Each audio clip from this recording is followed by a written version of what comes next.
for some nerd power. It's the Falcon Paladin Hour, a podcast by Falcon, Paladin, and Somicron. Falcon hates puns and thinks that they're all wrong. One's American and one is an Aussie.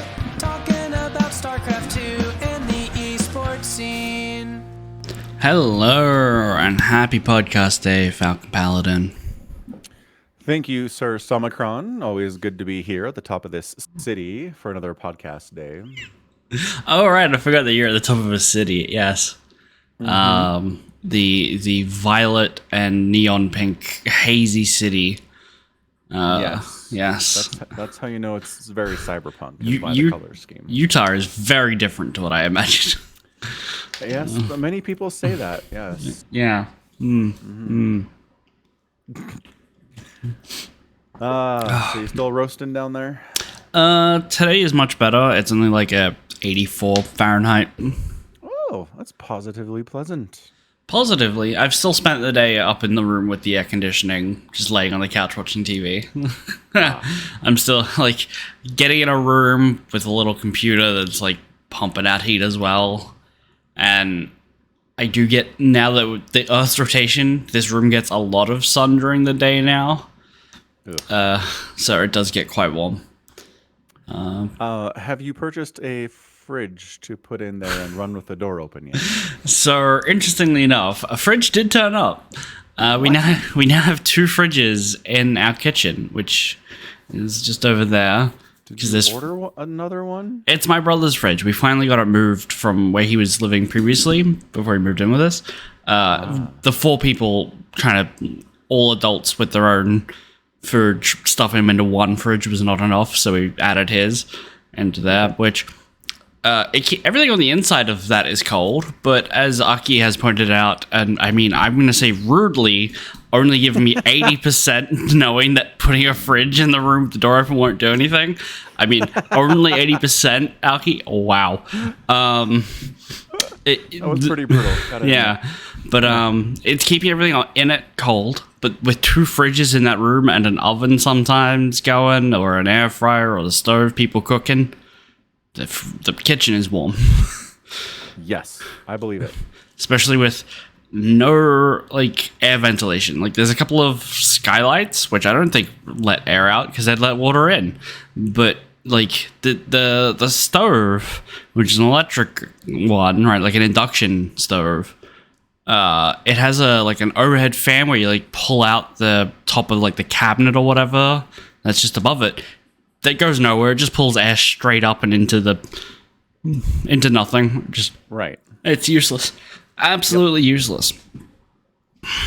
So there's that. That's great. Sounds like problems that need to be solved. Yeah, but I mean, we're renting. I'm not gonna like knock down part of the kitchen to install a ventilation system on my own pocket for someone else's house. You know, like what am I supposed to do? Well, I don't know. Aren't there laws about like renting homes with inadequate HVAC stuff? No. In Australia? No. I don't know what HVAC is. Oh. I mean, I know you've got it, right? We've talked about you getting it and all that stuff. So I know that it's vaguely like air conditioning and heating, right? Yeah, like so it's just central air and central heating. Yeah. No requirements to have any of that. Okay. Yeah. Yeah. I mean, it would be wild to build a house these days and not have some sort of air conditioning. We don't really need heating in this part of Sydney or Australia. Sydney in general doesn't need it. Winters don't get that cold. Right. So all of our houses are designed to keep the place cool in the summer, not warm in the winter. And we just get blankets or like portable heaters if people want to pay the money. Sure. That makes sense. Mm-hmm. All right. Well, good luck this week with the summer months. Mm-hmm. Thank you. I'll need it. I think I was looking at the week's forecast, and I don't think the rest of the week's going to be too bad. It says there's like a thunderstorm tomorrow. Ooh, that always helps. Yeah. I mean, it'll still be warmer than it is today, apparently. and then the day after it might be like 90s. But other than that, 85 or lower.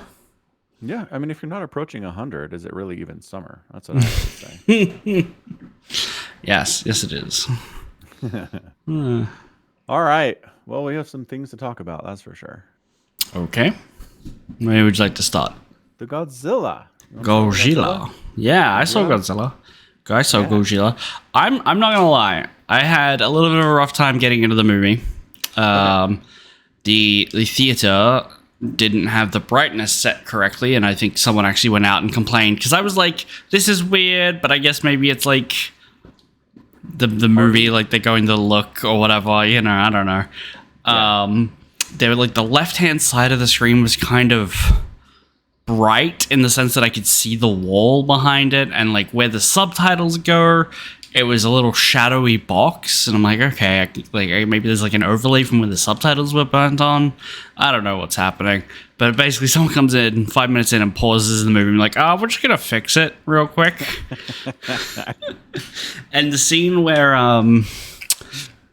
the main character and his definitely not wife first go back to his house, and that's like kind of mid-afternoon, late evening, or whatever. Yeah. That scene I thought was like midnight with a distant light off in the distance somewhere. Like I thought it was like they were in a field. It was so dark, and I'm like, oh, they turned it on, and I'm like, oh, okay, it's like 4:00 in the afternoon, maybe. There is ambient light and the light coming from within the house. This is crazy. That is so weird. I wonder what the problem was. Don't know. I assume movies come with like brightness settings that they want the theaters to adjust their projectors to, and that they just didn't do it. Maybe like high and low bands. It's like, we want your lows to be at least set to this. We want its highs to be this, and then if they just don't do that, it'll try to get it as low as it can, or it'll go too low. I don't know. I'm not a projectionist. I don't know. Everything's digital at this point, so like. Sure, but I mean, they're not just like up there on a laptop pressing play on a movie file, are they? I mean, at this point, you could probably build in brightness and like sound settings into your video file, right? I imagine sound settings are still going to be different, just because I imagine the variety of surround sound settings for theaters is crazy across continents. Yeah, that's true. So they're like, here's our files. Here's what we recommend if you've got the equipment for it, Yeah. Fair enough. We'll have to ask someone who works at a movie theater how this works, I suppose. Other than that, I really enjoyed Godzilla. Yeah. I mean, the historic issue with Godzilla and other monster movies is you really need to make the audience care about the people in the movie, because if you don't, then it's just like mindless violence and it can get boring, right? Yeah, I mean, okay, so they set up that Godzilla attacks this tiny little outpost near the end of the war, right? It's like a baby Godzilla too. I like it's young. That's like them setting up that, hey, it's a Godzilla movie. Here's your main character. Then they don't show Godzilla for about a good 20 to 30 minutes, it feels like. Yeah. And I was really enwrapped in the human drama of like this Japanese man coming back from the war, but he's like in shame because he was a kamikaze pilot who couldn't do it, right? And like there's so much human drama and really setting up liking these characters. And then there's a bad dream, but I'm like, oh shit, this is a Godzilla movie. There's a big scary monster in this. Like, oh yeah, I remember now. Yeah, that's about the experience. Dead Infested in the Discord servers complaining about a Godzilla movie where Godzilla didn't show up for like 45 minutes into the movie. Oh yeah, which one? Like, or is it this? No, not this one. Which one? No. Obviously, but I don't know. There's a lot of Godzilla movies, right? Yeah. I'll see if I can track it down. Anyway, yeah. So like, they did not make that mistake in this movie. It's true. So, what's the American one where Godzilla lays a bunch of eggs or whatever? There's a couple of them. There's one from like 2000. Yeah. With like Matthew Broderick, I think. And then there's one from like 2015 with Bryan Cranston. And then there's another one with like Millie Bobby Brown from yeah. a couple years ago. So like I said, there's a whole ton of American ones. None of them are very good. I think the one with Bryan Cranston was at least okay. It's like I remember watching that and being like, you know what, this wasn't a terrible movie. It wasn't, but the mistake I think that movie made was they did a great job setting up the characters to start. Right, they spent a lot of time with like Bryan Cranston. He's acting his butt off, like all of this stuff's happening, and then the second half of the movie is just like wanton destruction and like forget about the people. Right. And it's like, okay, well, you tried, I guess. It's true. They lost the human element on the back end there, but you made an effort. So, yeah. Anyway. Anywho. Yeah, I really enjoyed. I mean, this is going to be a funny thing for me to say, but I enjoy like the homages to the OG, like 1930s Godzilla movies. Yeah. That I've never seen. Okay. But I could tell, like, some of the musical cues were like, this is not modern movie musical cue. This has like 1937 or 1948 written all over it. Really? And even like the model for Godzilla is like the old one, where they would just dump a guy in a Godzilla rubber suit and have him walk around a soundstage, right? That's totally what this is for this one, and I appreciated it. Part of me was like, this looks dumb, but I'm like, I don't know. It's working well enough, and I appreciate what they're doing. Yeah. Just the musical cues I'm talking about are just the ones when Godzilla's showing up, and it's like, dun, dun, dun. Just really basic. Like, this is to induce anxiety in your audience at a basic level. Boof, boof. These notes, right? Loudly. Sure. And so I don't know. I guess I could go back and like look at some of the footage from the OG Godzilla films and figure out if that is actually taken from it. But I would be shocked if it wasn't. Right. Yeah.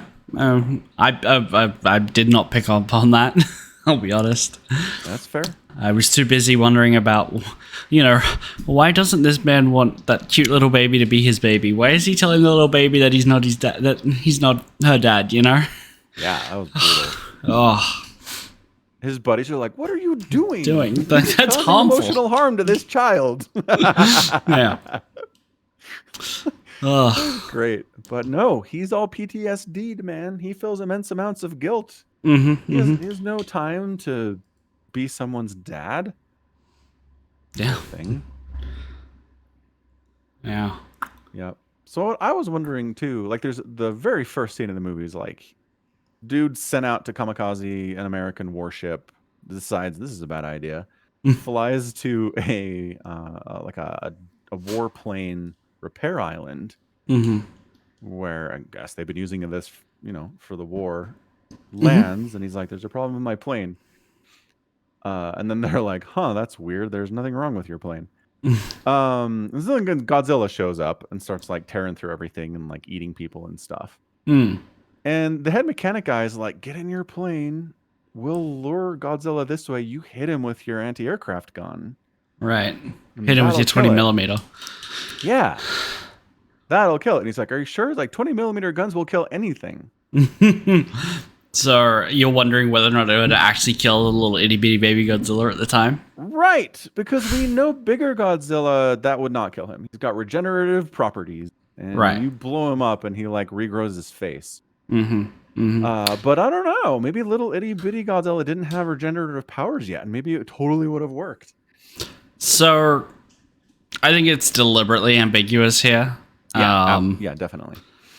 Because it's very much mirroring the point of the point that he gets like thrown in his face when he does go back to Tokyo and he finds like his neighbor who berates him for not doing his job, and it's like, maybe you would have made the difference. Like, if you'd just done your job, my children wouldn't be dead. Right. And so I'm gonna say personally, I don't think it would have.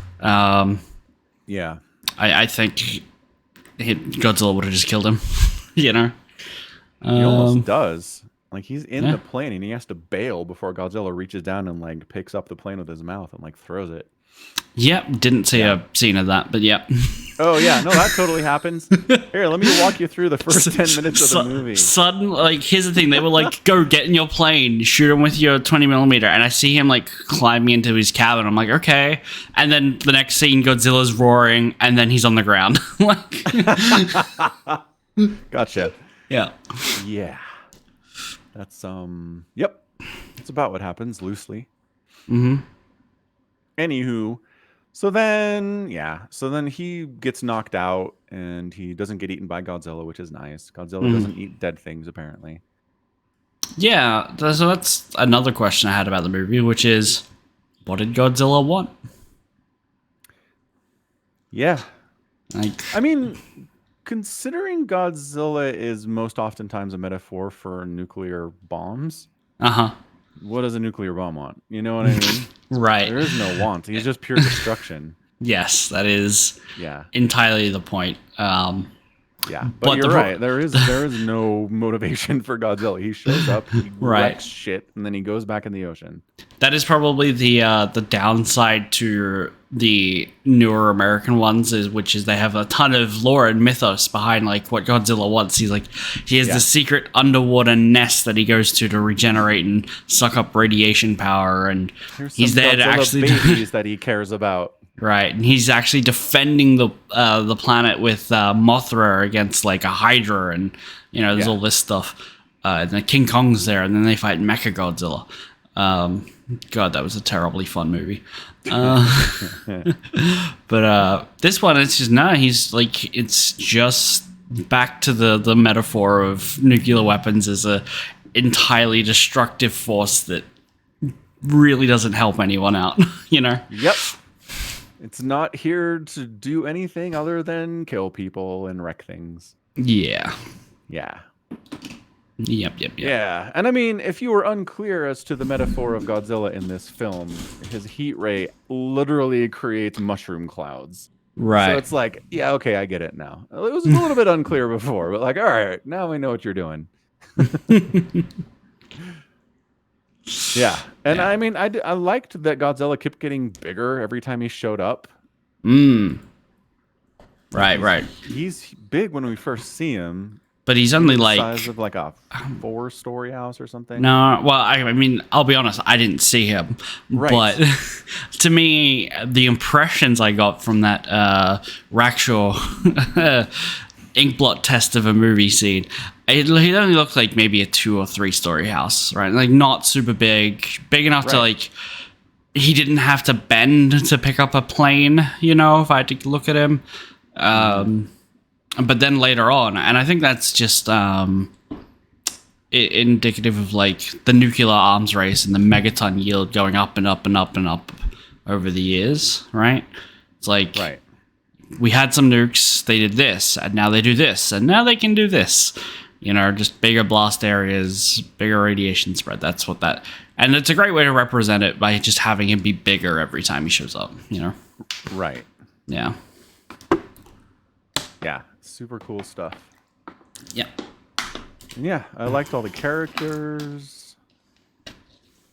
I liked the found family idea. And I liked that his neighbor, who was super mad at him when he showed back up to his Tokyo neighborhood. He's like, I'm done caring. And then all she does for the rest of the movie is care. And I was like, oh, good. I was kind of worried about her. I was like, she does not care about anything, lady. I understand you're hurting. This totally sucks. But like, you got to stick together, Your neighborhood has been firebombed into oblivion. Yeah. Yeah, she was great. She was totally holding it down. She was providing. She's like, here's how you feed a baby. She's providing childcare later on. Like, man. Yeah, she was fantastic. I don't think they needed to bring back Akiko. Noriko. Is that her name? Noriko. Thank you. No worries. I've got the IMDb cast open. Oh, good. Thank you. Yeah, I don't think they needed for Noriko to be alive. No. I appreciate what they're trying to do, but like, it just hits more if he loses like he's the reason all these other people died, and then he freezes up again, and then Noriko dies because he freezes up. Like it's just it's piling on our guy over and over. One of them, they're like, just kidding, it's fine. It's like, well, kind of undersells what's going on here a little bit. That's all. Yeah, a little, but yeah, I don't know. I definitely was like, oh, okay. That was the twist I didn't see coming.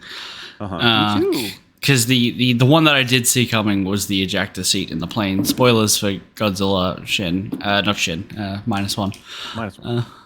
Yeah, no, that one, yes. When it's like, let me show you something, and then the camera cuts away. I'm like, oh, okay. Especially you're trying to trick us, but it's not working. 30 seconds ago, they had a scene where a man details all the ways in which the Japanese government was cheap with human lives and mentioned kamikaze pilots without ejector seats. Right. Yeah, which is weird because I imagine at the time people were cheaper than planes. Yeah, like absolutely. That's kind of the thing I've never understood about kamikaze pilots, which is surely you want to keep the planes. They're far more effective as planes than bombs. But right. But I think the problem was that the kamikaze pilots were undertrained. They didn't have the training to drop a bomb on a boat from 5,000 feet up. Right. All they could really do was get in, steer it at something, and hit it. Right. So yeah, no, you're right. But the kamikaze was very much a last effort to try and stop the defeat. And yeah, it wasn't going to work. But yeah, no, you're right. I think for most of the war, I think yes, they were dropping bombs on the planes and keeping the pilots alive because they were really important. Yeah. Anyway, yeah, it was great. I really enjoyed the boat crew. And he's like, I got a job disabling mines, and I'm like imagining him like in the water with a wrench, like disabling. I'm like, you're gonna die. You're gonna get super blown up. No, instead it's a machine gun on a fishing trawler. Yeah. 2 fishing trawlers and a wire between them to like catch them. Yeah. Right. Which is when he's talking about how dangerous it is, there's a certain amount of risk involved. I'm like, oh no. But I don't know. Shooting a mine from 100 feet away with a machine gun is like, it's less danger than I was expecting. So the actual risk is them sailing around looking for the mines, because they say the American mines are designed to go off magnetic, but the Japanese ones aren't. So if they just, sail over a mine that's floating a little too close to below the surface and hit it, it will detonate on their wooden boat. Okay, that's fair. Yeah. They don't really talk about that. Yeah. They say it once. They're like, we have a wooden boat to help with the magnetic mines, but they don't like, how do we deal with the other ones? We're not going to talk about that at all, and it's never going to come up again. Well, I mean, I don't think it comes up again, but it does raise the question of how they gathered the other mines. Right. Because they end up using a couple mines to try and blow up Godzilla, and they just get them onto their boat, barely an inconvenience. And it's like, well, okay, if you could do that, why are we shooting them? Why aren't you just like... Well, I suppose you don't know if they're the magnetic ones or not. But they did for these ones. Like, if you could just cut the mine so they float to the surface and then tow them away, right? You should do that. But you can't, like, grab them to tow them without knowing if they're the magnetic ones or not. Because if you get too close, they might be the non-magnetic ones and just blow you up. Maybe visually they could tell. Maybe once you get it above water, you can look at it and be like, all right, that's an okay one to go get. Maybe. I don't know. I don't know. It doesn't really matter. It doesn't matter. But yeah, I just love that they're on this little fishing trawler out there shooting at mines and blowing them up with like the head of military science for the entire country of Japan. He's just out there being like, he's not the head of military science. No, but like he's super important. That's the whole point later in the movie. No, well, he's not super important. He does definitely say that this is a civilian-run operation to try and defeat Godzilla. They're all civilians. They don't have a military anymore because they lost the war.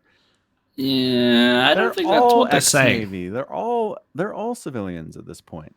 Japan was not allowed to have a military after they lost.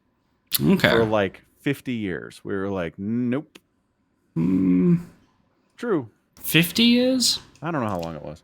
Okay. Because I know it's a big thing that they have like a non-aggression pact, right? And for a long time, that only just recently got changed to allow them to come to the defense of allied countries. Like they weren't even allowed to do that. It's actually, if you remember the anime Gate, they touch on it briefly there. That Japan's diet councils. Don't know why they use the word diet. Apparently, it dates back to Rome, but okay. Yeah. Non-aggression. They are since 1954. They've had a military. Yeah. So only like 10 years. Yeah. Yep. That's Okay. fair.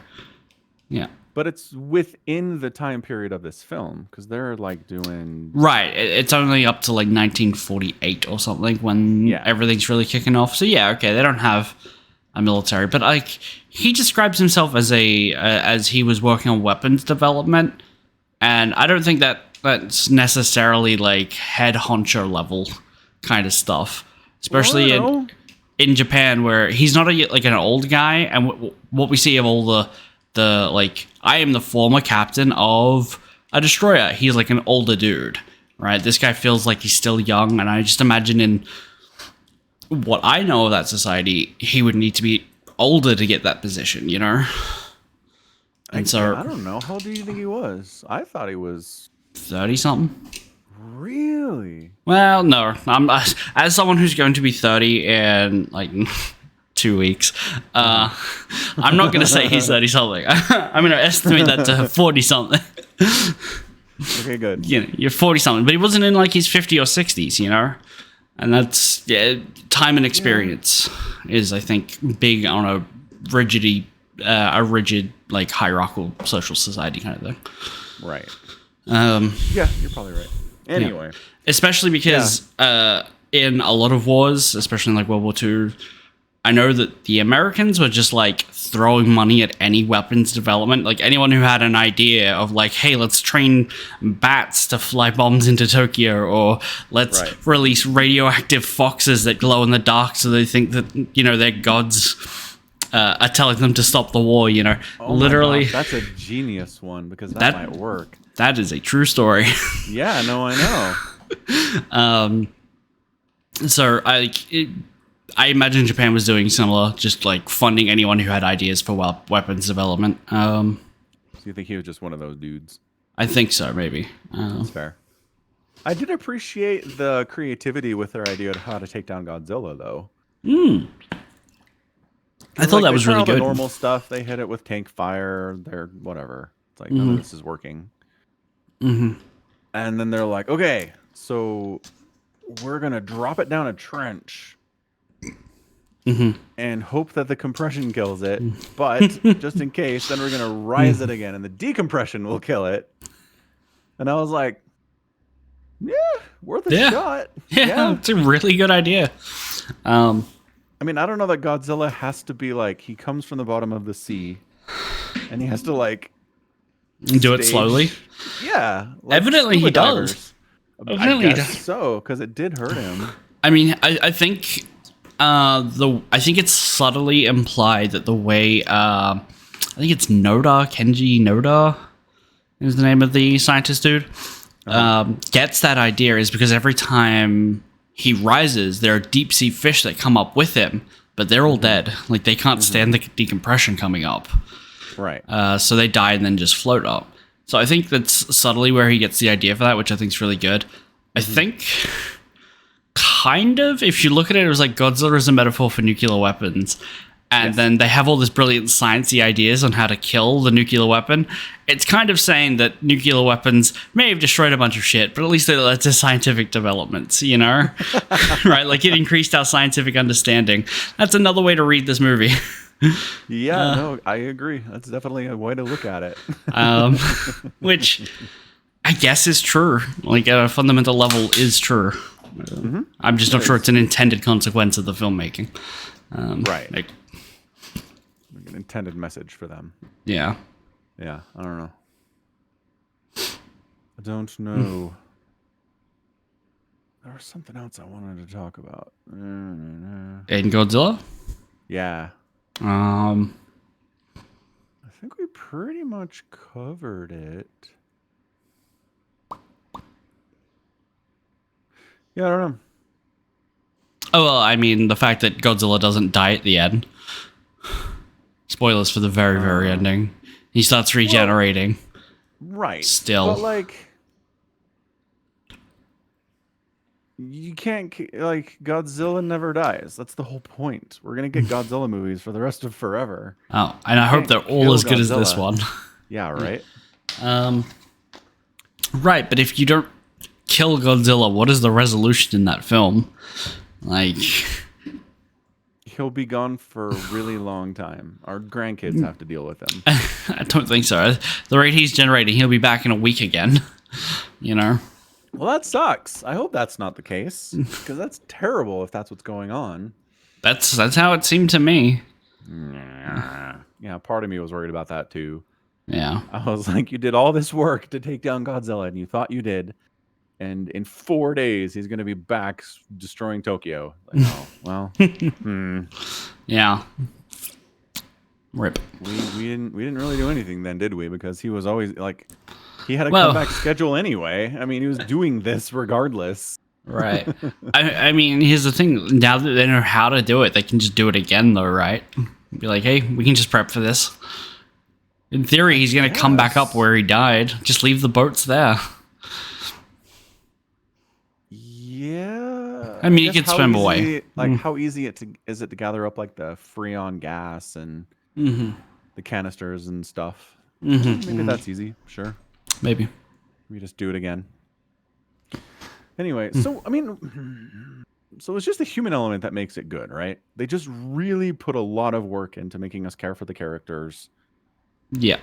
And have a bunch of characters to care about, and then the rest of it's fine. The rest of it's not any, like, the Godzilla stuff's not anything we haven't seen before, you know? Right. They're not breaking the paradigm here. It's a giant monster walking through downtown Tokyo, through Ginza. Yeah. You know, his tail is going through buildings. He's glowing blue, you know. Picking up boats and throwing them halfway across the country. Yeah. Yeah. Yeah. So that's not what makes it a good Godzilla movie. It's the human element that you really have to nail. Yeah. Yeah. I don't know. Like, I wonder if maybe future Godzilla filmmakers figure that out. Well, right? I think they learn that lesson maybe. Yeah. I think you can still get the other stuff wrong, right? Like, Godzilla is this big, slow-moving thing when he's on land. Like, he's kind of got speed in the water. But he's got this, like, lumbering pace to him that really lets you kind of kite him back to the ocean in that final bit. And I think if you were to mess with the way Godzilla wrecks stuff on land in that sense, you could mess up for the real Godzilla purists out there. I feel like you could. Yeah. But I don't think it would make it a bad movie if you made him more nimble. No, I don't think it would make it a bad movie, but it might make it a lesser Godzilla movie. Okay. Yeah. Yeah, maybe so. Again, we've talked about that concept of adapting existing stuff for a new movie or a new TV show. Like, yeah, you can change things, but what matters is if it's a good product holistically at the end of the day. Right? So, yeah, I think you could make a Godzilla that's faster and, like, climbing buildings and stuff. And yeah, the Godzilla purists would be mad, but if it was still good and the human element, they still nailed that and everything else is great, then whatever. I think you still succeeded, you know? I think...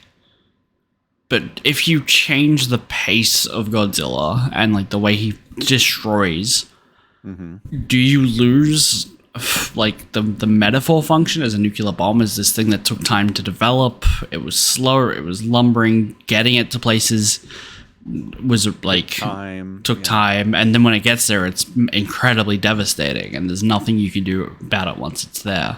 Whereas a Godzilla that's kind of like...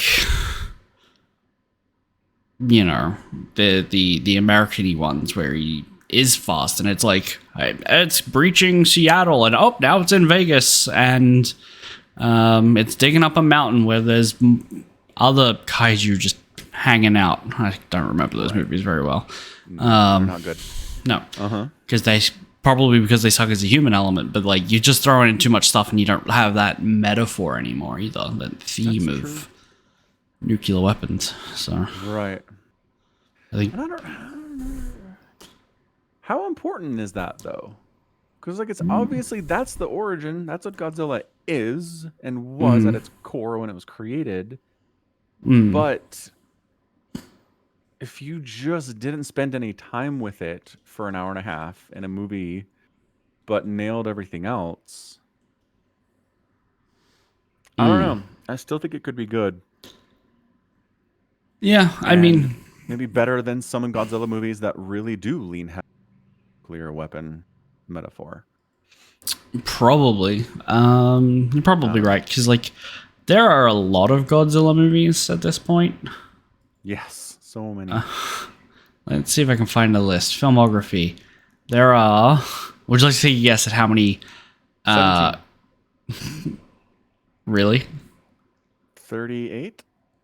There are 33 Japanese-produced Godzilla movies, and there are 5 Americans. So 38 is correct. Wow! Second guess, nailed it. Yeah. That's incredible. 33. Yes. That's a lot of Godzilla movies. Yeah. And there are a lot of Godzilla movies where Mechagodzilla shows up, and Gamora and Mothra. Yeah. You know, all of those other things. Right. Yeah. Those get pretty silly. Yeah. So they can't all nail the theme, I imagine. Actually, I'm looking here on the wiki, on the spreadsheet for like title, year, director, special effects, monster co-stars. So some of them will say King Kong or Mechagodzilla. Do you know what it says for this movie, for Godzilla -1 under co-stars? No, what does it say? Deep sea fish. Okay, sure. Because wherever he comes up, he's joined by deep sea fish. That's true. That's true. That is accurate. Huh. All right. So yeah, thumbs up for Godzilla. Thumbs up. Would watch again. Yeah, maybe with the first 10 minutes not. It's shrouded in darkness? Yeah, that'd be nice. Yeah. All right. Good. What else? Blue Eye Samurai? I have not watched. Aw, what are we doing instead here? Watching Godzilla? That is a 2-hour film, sir. Playing the new 40k CRPG? Rogue Trader? That's fair. Yeah, how many hours have I put into that? 23 hours, and it came out, I want to say 4 days ago. Oh, no, maybe like 5 days ago. Yeah. Sure. Yeah. It's a CRPG. Computer RPG. So it's Baldur's Gate. It's just a computer RPG. It is definitely suffering having released after Baldur's Gate 3. Yeah. There are a lot of times where I'm like, if the game would let me do this, I'd love to see how that would affect the story. And the game's like, you can't do that. There's no dialogue. You can't just shoot this person. Like, you know. So it's definitely nailing some things, like being in the 40k world, and as you play as a rogue trader, so you're like a person in a position of power, and you can exercise that power in a lot of ways if you choose to.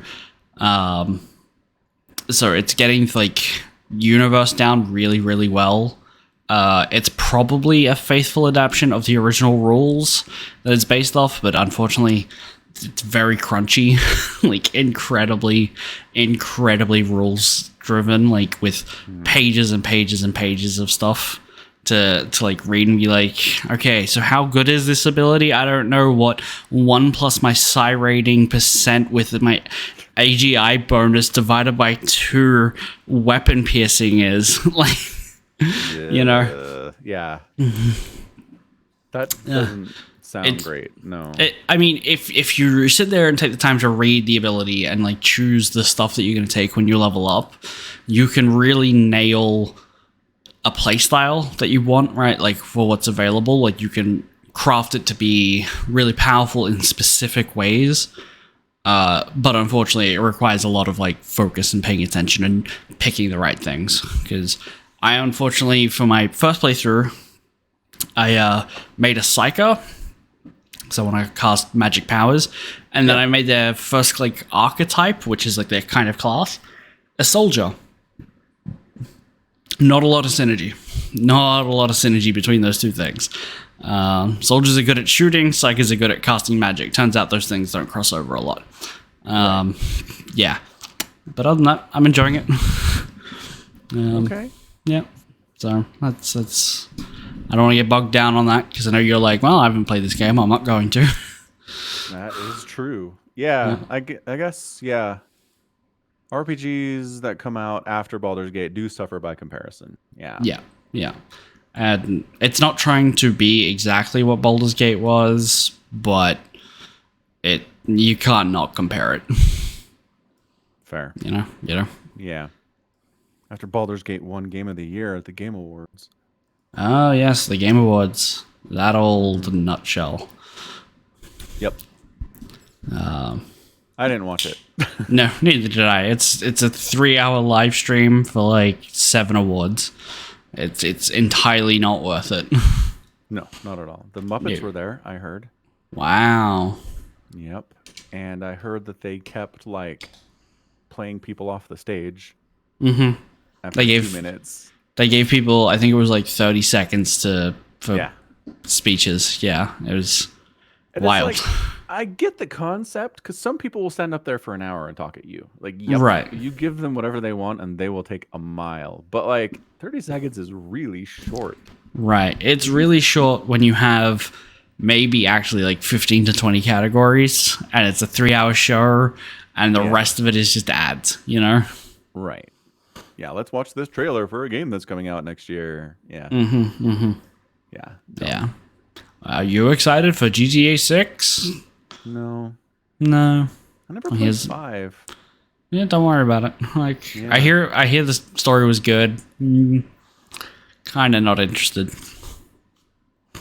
Yeah, I mean, I don't know. I've heard it's a good story. I've never seen anybody rave about it. Nobody's like, holy crap, the story and the writing and the characters. It's pretty good. But seems like in its heyday, it was more known for just the crazy sandbox play style that you could do in the open world stuff. Well, I feel like that's always been GTA's thing since like for like GTA 3 or whatever when they went away from it being like a 2D side scrollery kind of game, like when it was really like the first GTA was really quite old.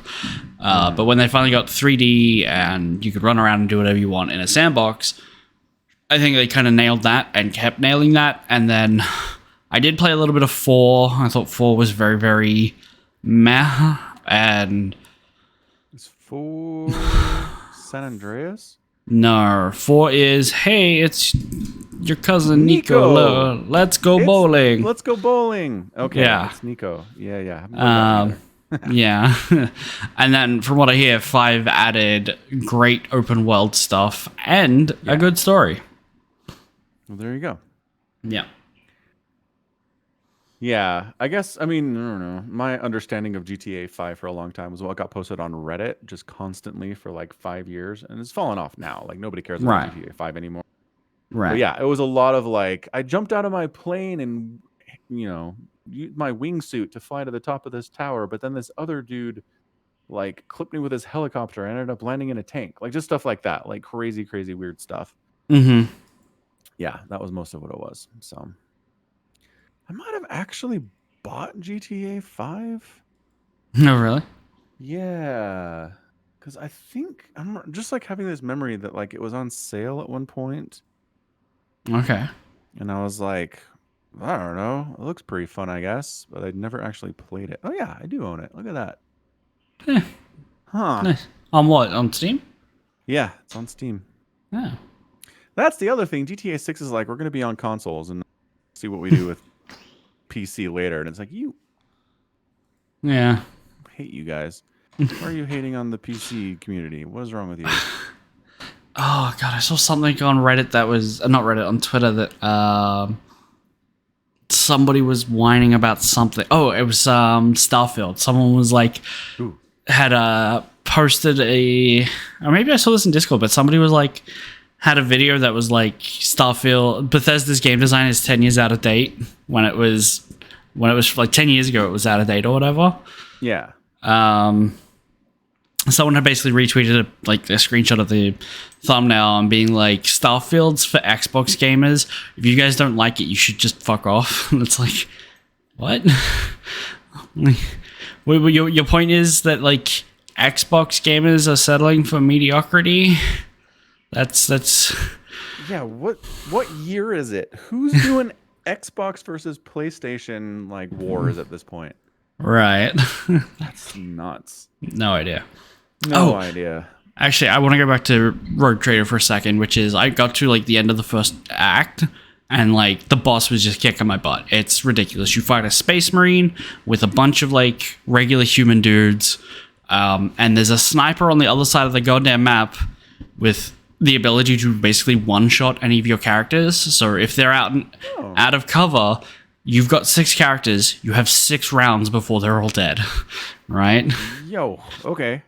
So it was really kicking my butt, and I went to the Steam forums to be like, anyone else having a problem with this boss?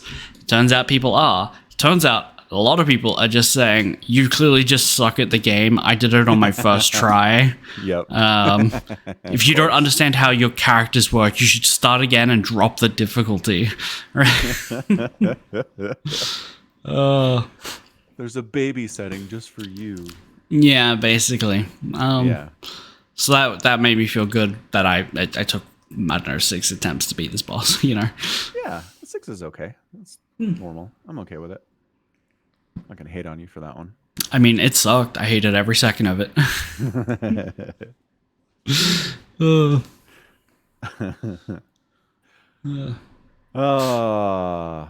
Good stuff. Mm-hmm. Good stuff. The best.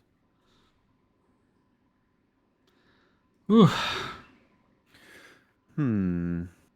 So what were you talking about before we went back to the Warhammer thing? Xbox console wars with PC and Starfield. Oh, yeah, Starfield. Yeah. Yeah. So YouTube was like, watch this video about Starfield by this guy. And I'm like, okay. So I watched it. And it was it's a very classic essay, but he's being funny, but obviously spent a lot of time on producing this thing. Mm-hmm. Anyway, one of the points that he made that I thought was pretty good was like, it's trying to do what is the line exactly? It's like doing looter shooter, but it's surpassed by games from 10 years ago at this point. The looting and shooting is woefully out of date at this stage. It tries to be an RPG, but friggin' Baldur's Gate just came out, and it is not even close to what that thing is. Right. And it's supposed to be exploration, but without the finding stuff. That made Skyrim so fun. Was you'd be running across the map, you'd run across some bandits or a cave or a giant or some dude trying to defend against a dragon. Like, yeah. I saw something similar about this, which is they wanted, like, there's a rule in a lot of games, which is like the 40-second rule, which is from any point of interest on a map, the next nearest thing will be about 40 seconds away. The next, like, so you're only like running, and they pulled up like a map of Fallout and said, like, here's all the locations. Traveling from each of these, not actually a long time if you wanted to like zip to the next nearest one. They pulled up The Witcher 3, same thing.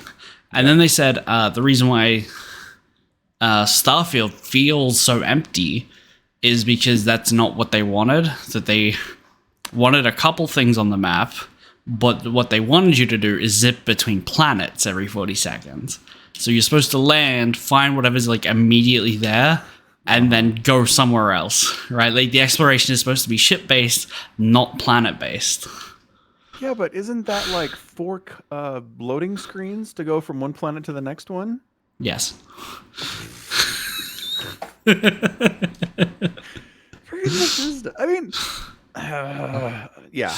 I mean, there's a reason I didn't buy it. Just didn't pre-order it. Didn't have much interest in it. If there was going to be amazing buzz about it and it was the best Bethesda game ever, like, okay, I'll give it a shot. But that didn't happen.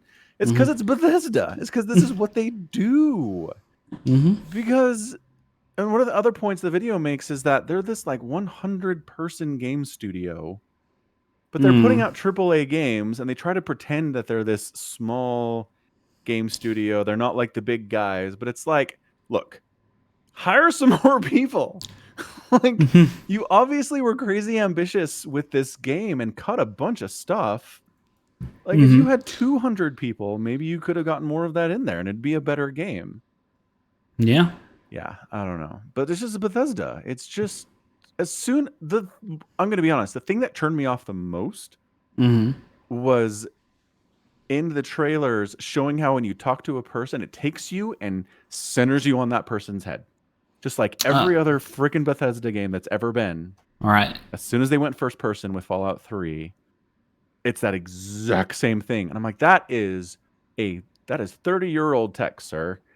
Like, can we change it up a little bit? I don't know, 20? When was Fallout 3? Like 2005? Oh my gosh, 08. Okay, fair enough. Yeah. So 15-year-old technology, sir, and gaming, that might as well be a century. Right, but I mean, at this point, some would say it's stylistic of Bethesda. No, I'm sure. And I'm sure they had a meeting at some point where it was like, should we change this thing? And then the vote was like, no, this is us. This is our stylistic choice. And I'm just like, okay. All so right, how would you prefer the conversation to go? Because, like, if you talk to someone in Baldur's Gate, it goes from the third-person over-the-shoulder kind of worldview that you you can drag your camera around wherever you want, to, hey, here's this person. You're not like 4 inches from their face, but your camera is centered on a person. It's not centered. It moves. It switches back and forth depending on who's talking. It comes at different angles. It shows you different things. Just put effort into it. That's all I want. Okay. Now that we're talking about it. So you want them to show your character who doesn't talk. Right. Just like Baldur's Gate. It shows your mute character standing there smiling like an idiot. Correct. Right, but I mean, at least in Baldur's Gate, if you wanted to play it, I suppose Gale doesn't talk all that much. Like the NPCs don't actually have lines to respond to the regular people and conversations either, do they? Like that was a thing we tested, didn't we? Like because you can play the game as Gale or Karlach or whatever, right? But there's still a lot of times where you're having a conversation with somewhere else, where suddenly Cat's got Gale's tongue, and he's just standing there, right? So I mean, but I find the different camera angles as part of a conversation to be more immersive than like stare at this person directly into their face for 2.5 minutes while they monologue at you. It's just like so. When we're doing the podcast, what are the opposite camera angles that you get out of this? Because I mean, do you look at me when you're talking and then look back to yourself when you're going to talk? Or no, but like in movies, you know how in movies when two people are talking, they switch perspective. You have a reverse shot, sure. Yeah, but like there you go. I understand. I'm playing devil's advocate. Give me a second. Oh, okay. But like real life doesn't do that. So like if they think real life sucks. I don't play video games to do real life songs. But like they seem to think it's more immersive that your character is always focused on the person they're talking to, like we are now. Yes. Yeah, you're right. That's what they think, and they're wrong. So, yep. But maybe people agree. Oh yeah, no. Obviously, enough people at Bethesda disagree with me that they kept it. So yeah.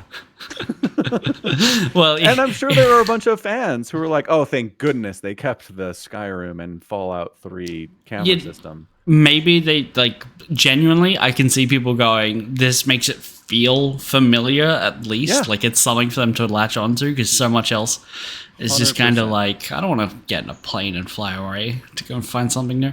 But yeah, maybe. So you won't play like the next Elder Scrolls game because they'll have that as well. No. No, because it's Bethesda. That's representative of everything Bethesda sucks at doing. Okay. They suck. I didn't play Fallout 4. Okay. I mean, Would you play a New Vegas remake, like a HD remake, new DLC, story keeps going on a bit, all by Obsidian, but because it's still Fallout made under the Bethesda title, and they have that locked camera during conversations? Because do they fix the guns? Because the reason I stopped playing New Vegas was because the shooting was abysmal. you think the shooting was bad? Yeah. In what way? In the way that I'd point my gun at someone and shoot, and it would miss. And I'm like, the crosshair was on this man's chest, and it missed. What the hell is this game? I mean, how low is your gun skill, though? Okay, I'm not looking for excuses. I want, if I point a gun at someone, and the crosshair's on them, and I pull the trigger, I want it to hit. That's all I want. And I got... You remember this. Was I streaming it or just putting it on YouTube? There are YouTube Let's Plays of this, yeah. Of like, there's 2 of them. I got like 4 hours into the game, and I was like, this sucks, I'm out. Genuinely didn't know that's why you stopped. Yep, that was it. Because Fallout New Vegas is the one that's considered to be the most actual Fallout-y of all the Bethesda Fallouts, right? Oh, wait, what does that mean? Okay. The most Fallout-y? Yeah, the ones that actually like do interesting things with themes and characters rather than just like, here you are in a sandbox, shoot and kill super mutants because they're the big green bad guys, you know? Yeah, because it's got nuance to it. Actually has writers. Yeah. Yes, I know. No, I know. I wanted to like it, but I couldn't get past the poor shooting. I was just like, I'm not interested in leveling up a skill so that when I shoot stuff, it hits them. That's the dumbest thing I've ever heard in my life. You don't think people have to train at weapons use to like hit things with their guns? No. Like, you don't think people spend time down in the range? Like, no. How many games do this? It's a holdover from like isometric Fallout 1 stuff, right? Yeah. Where you'd have to level up your gun skill. If you took a shot at something, you'd miss if your skill was too low. That's exactly what it is. Yeah. But they ported it into a first-person shooter scenario where nobody does that. No other first-person shooters like, you can pull the trigger and aim center mass, but if your gun skill isn't high enough, it's gonna miss. Nobody does that. I don't, because I was playing Fallout New Vegas recently, just the other day, and I don't feel like I was aiming center mass from 3 feet away and missing with my pistol. Not 3 feet away. I was probably trying to hit someone, I don't know, 15, 20 feet away. It wasn't like a point blank situation for sure. Right. Okay. Well, then the wind was just catching it. That's all. Wind. I don't want the wind to factor into this. Like Red Dead Redemption 2 they try to make it pretty immersive and realistic, but the wind does not factor into your shots. When you're up on a cliff with a sniper rifle and you shoot at something, you hit it. Like, a gust of wind blew the bullet off trajectory. Nobody likes that. That's not fun. Some people like that.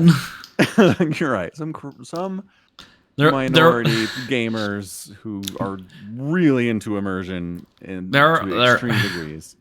There are a lot of people who will play a game whose sole attracting feature to them is the quote-unquote realism. Yeah. Yep.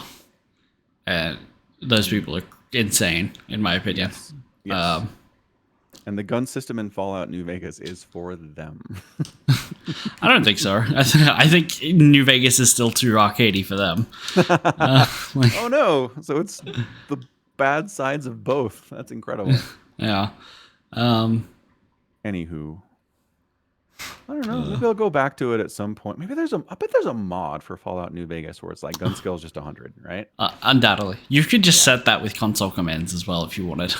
Oh, that might solve my problem actually. Yeah. Or you could just use melee weapons, because I think they always hit when you swing at things. Nah, their melee sucks. Melee in Bethesda games is never good. Fair enough. Can't argue with that. It's always jank. It is. Yeah. There's a reason that everybody in Skyrim plays Stealth Archer. It's because the melee options are not good. Right. I mean, that said, I've seen some people play Skyrim as like a, Brawler. giant two-handed club guy, and it looks Mm-hmm. pretty satisfying sometimes. Part of me is like, oh, I kind of want to do that. Sometimes. I think the problem is all the melee weapons feel too floaty. It's like, I have this giant greatsword, and here I am swinging. And it's like, well, making that feel satisfying and useful are going to be really hard in Skyrim, I think. Yes. Yeah. Elder Scrolls manages it. Dark Souls in general handles that pretty well. Like, you have a two-handed greatsword. It is slow, but when it hits, it hits. Right. Okay, there you go. But I don't think they want Skyrim to be a Souls-like game, where everyone's like approaching every encounter with like, okay, I gotta watch for this timing and make sure I roll when he does this, and all that kind of stuff. No, but like you said, if they just had it to where a two-handed big ass weapon was slow, but it like one-shot dudes when it hit them, I think that would improve the system. Maybe. That's all. Maybe Maybe I should try and give New Vegas another shot. Yeah, give it a go. What could go wrong? Nothing. That's what's funny is I didn't play Fallout 1 or 2. Neither have I I. didn't play 3. I played New Vegas for like 4 hours. I didn't play Fallout 4. I put 90 hours into Skyrim. That's my entire Bethesda experience is Skyrim. Really? Even That's then- interesting. And even then, Skyrim's like shallow, I've complained about Very this wide. before. Very We've wide, complained but about very this shallow. before. Yeah. Yeah. Like, here's the College of Winterhold. Welcome aboard, new student. And then in like 2 quests, you're running it. And it's like, so is there supposed to be more of a story here? Or you can lead the Dark Brotherhood the same way. 4 quests, Dark Brotherhood, you're in charge of it. Right. The whole quest to like with the warring factions and kingdoms is okay, but even then it's like the final mission is you lead an attack on a city and kill like 20 dudes and you win, and it's like, Right. so just I don't know, just Yeah. not feeling, Mhm, it's just not mhm. deep. It's just Bethesda. It's Bethesda storytelling. It's Bethesda. Yeah. Yeah.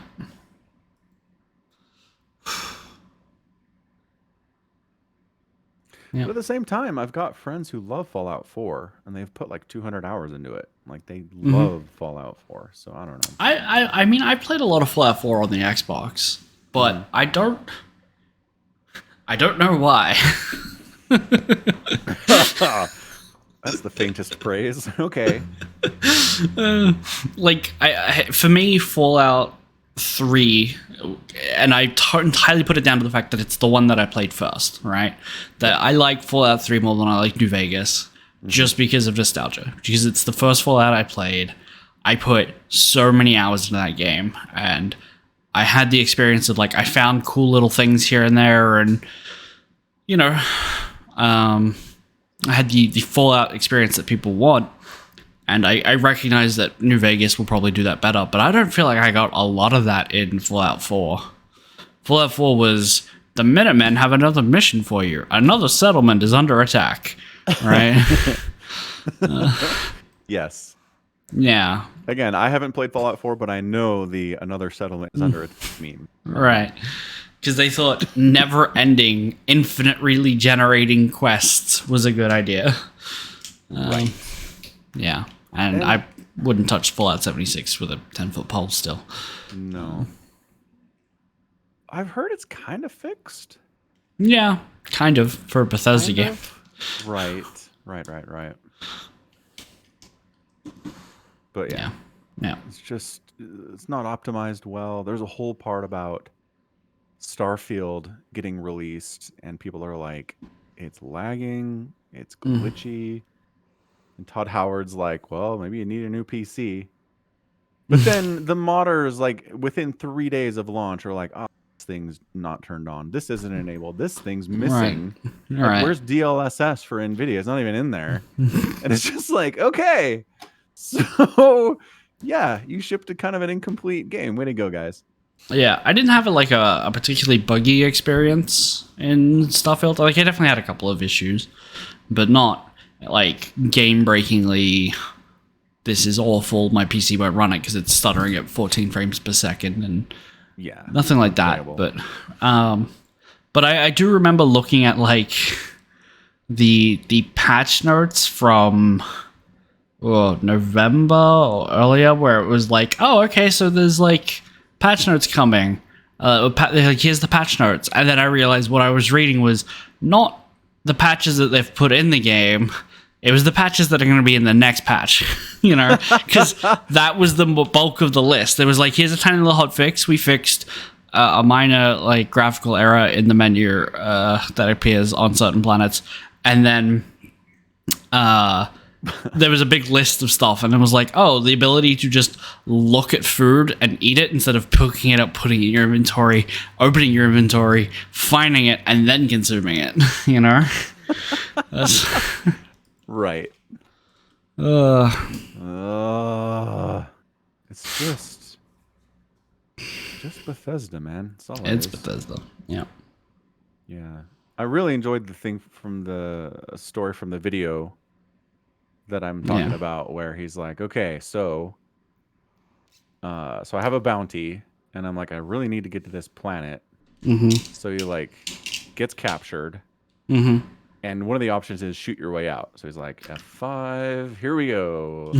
So he kills everybody aboard like a giant like police star cruiser. And then like works his way up to the cockpit. And he's like, can I actually hijack a giant police cruiser? And no, you cannot. You cannot enter the cockpit. And it's like, okay, immersion broken. Good times. Yeah. Unfortunately, I had that. If you want to make your game fun, that's a good way to do it. I mean, here's the thing. There are a lot of ships in there that you can hijack. Like, you can disable ships in ship-to-ship combat and then board them. And then take the ship. You can do that. The first time I encountered a pirate ship, it landed down on the planet. I was crawling through a desert looking for literally anything of note. And so this pirate ship came down, landed, and the pirates came out, and I killed them. And then it just wouldn't let me enter their cockpit or, like, board them from the ground. And I'm like... oh, okay. So that sucks. So yeah, that's what they're saying is sometimes you can, sometimes you can't, and there's no rhyme or reason. Yeah. Yeah. Also, the fact that if you have a bounty, there are just planets you can't go to without paying the bounty, or like going to jail and having your XP lost. It's like, I'm a pirate. Can I like sneak around to the other side of the planet? No. And you can't. There are airtight blockades on every planet that the cops have. Yeah. You cannot land on it without them scanning you first. Right. That seems like a lot. I don't know. Well, I mean, it's probably a like one of the few times Bethesda's tried commentary, which is overly enforced and rigid police state that these people live in, right? Because it's like, imagine you have a real world bounty on you, like someone's put an APB out on Falcon Paladin, pick this guy up, and then you realize that if you want to leave Utah, every single car has to be stop and scanned. And then you just being like, well, I'm a pirate, I should be able to find my way out. It's like, well, in theory there should be through the desert. There are so many options. Right. There should be. I'm not saying there couldn't be, but they've chosen not to be. And I mean, for the way that, like, if you want to go to the cities, because that's where the quests are, then there just needs to be police there. That's the way the planets work. There's only a couple places you can go on, like, the designated planets. If you go to, like, random planet 45, you can actually load infinite number of maps there, but they're not connected, right? You can put down a beacon in one map, go back to your ship, get up, move your ship slightly to the right, land, and it'll generate a whole new fake version of the terrain for that land, and it's not connected to your other map, right? Yes, but no. So if you wanted to fly around the police blockade and land at the North Pole and walk down, you could. You just wouldn't be able to get to the planet to sell the illegal shit you were trying to sneak in, you know? Right. Game design. Bethesda. Game design. Starfield. Yeah. All right. Well, I think that's it from us then. That's it from us. Time is up. Yes. Unless you had something else you wanted to cover. ESL Masters, their open stage has their brackets filled. Which is nice, but they don't have dates on when these games will be played. Yeah. But we can look at the bracket. We can. Do you need a link? No, I'll pull it up.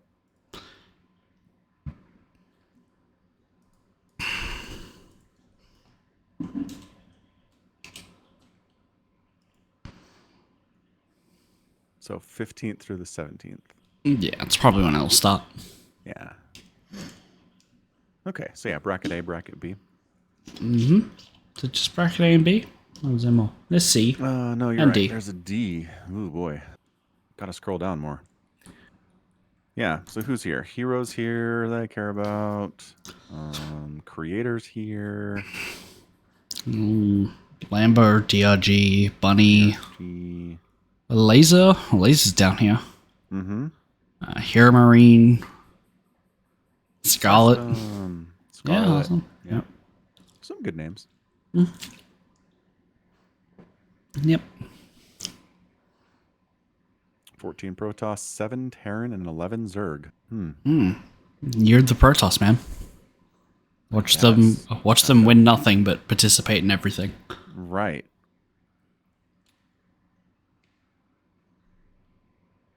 Strange. All right, well, good. 15th isn't too far away. We can handle that. Yep. It's coming. Yeah. Cool. All right, cool.